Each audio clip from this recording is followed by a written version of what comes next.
راپۆرتەکانی لێکۆڵینەوەی داواکاری گشتی یەمەن لە عەدەن دەریانخست کە هانی بن برێک جێگری ئەنجومەنی ڕاگوزەری باشوور کە ئیمارات پشتیوانی سیاسی و سەربازی و دارایی دەکا ڕاستەوخۆ بە کوشتنی 120 هاوڵاتی یەمەنی تۆمەتبارە کە 30 کەسیان لە زانایانی بەناوبانگ و بانگخوازی ئەو وڵاتن. ئەو راپۆرتانە دەڵێن تۆمەتبارانی سەرەکی لە تێوەگلەن بە تیرۆری بانگخوازانەوە لە سەربازگەی هاوپەیمانی سەعودی ئیماراتی لیوە هانی بن برێک بینراوە پلانی چۆنیەتی تیرۆری ئەو کەسانە و پێداویستەکانیان بۆ دابین کراوە. داواکاری گشتی عەدەن دەڵێ ئەو دەمانچەی کە شێخ سەمحان ڕاوی پێکوژراوە بکوژان ڕاستەوخۆ لە دەستی هانی بن برێکیان وەرگرتووە. ئاماژە بەوەش دراوە ئەو تیمەی تیرۆرەکەی ئەنجامداوە لاشەی قوربانیەکەشیان لە شوێنێکی دوور فڕێداوە. داواکاری گشتی لە راپۆرتەکانیدا ئاماژە بۆ دەدا تیمێکی 3 کەسی هەڵساون بە تیرۆری کەسایەتیەکان و ئەندامی ئەو هێزن کە بە پشتێنەی ئەمنی ناسراون کە بە فەرمانی محەممەد بن زاید و هێزەکانی ئیمارات دروستکراون. ئەو 3 کەسە جگە لە هانی بن برێک ڕاستەوخۆ پەیوەندیان بە ئەفسەرێکی ئیماراتیەوە هەبووە بە ناوی ئەبوو سەلامە و لە دوای تیرۆری شێخڕاوی لەگەڵ ناوبراودا کۆبوونەتەوە. داواکاری گشتی عەدەن دەڵێ بن برێک هەوڵی داوە تۆمەتبارەکان لە زیندان بڕفێنێت سەرەتا داوای لێکردوون کە وتەکانیان لە بەردەم دادوەری لێکۆڵینەوەدا کەوتویانە بگۆڕن و دوای ئەوە ناوبراو دەیان ڕفێنێت. هانی بن برێکی جێگری سەرۆکی ئەنجومەنی ڕاگوزەری باشووری یەمەنە کە ئاڵای یەمەنی باشووری بەرز کردوێتەوە و ئیمارات لیوایەکی سەربازی بە ناوی پشتێنەی ئەمنی بۆ کردوێتەوە و با هەموو جۆرە چەکێک چەکداری کردوون. تا ئێستا چەندین جارهێرشی کردووەتە سەر هێزەکانی حکومەتی شعبی وڵات.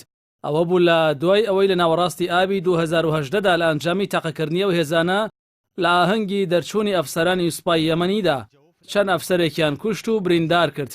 عابد ڕەبا مەنسوور هادی سەرۆکۆماری یەمەن بڕیاری دەستگیرکردنی بۆ 2 ئەفسەری پشتێنەی ئەمنی دەرکرد.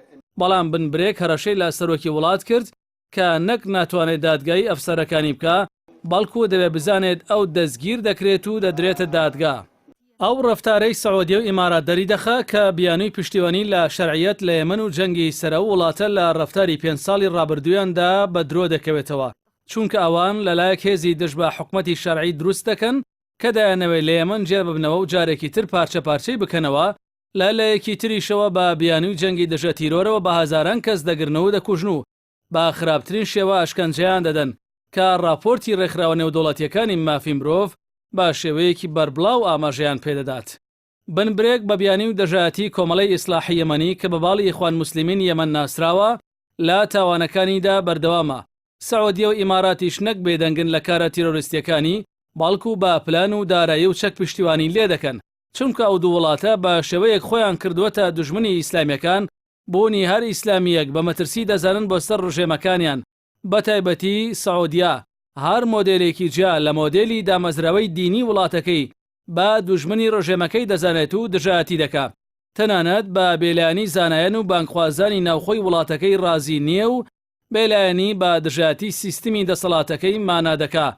لە ڕاستیدا لێدانی زانایان و بانگخوازانی یەمەن بەڵگەی لەسەر پلان و بەرنامەی ڕیاض و ئەبوزەبی و بەشێکە لە جەنگە شومەکەیان لە دژی خەڵکی یەمەن و وڵاتانی تریش.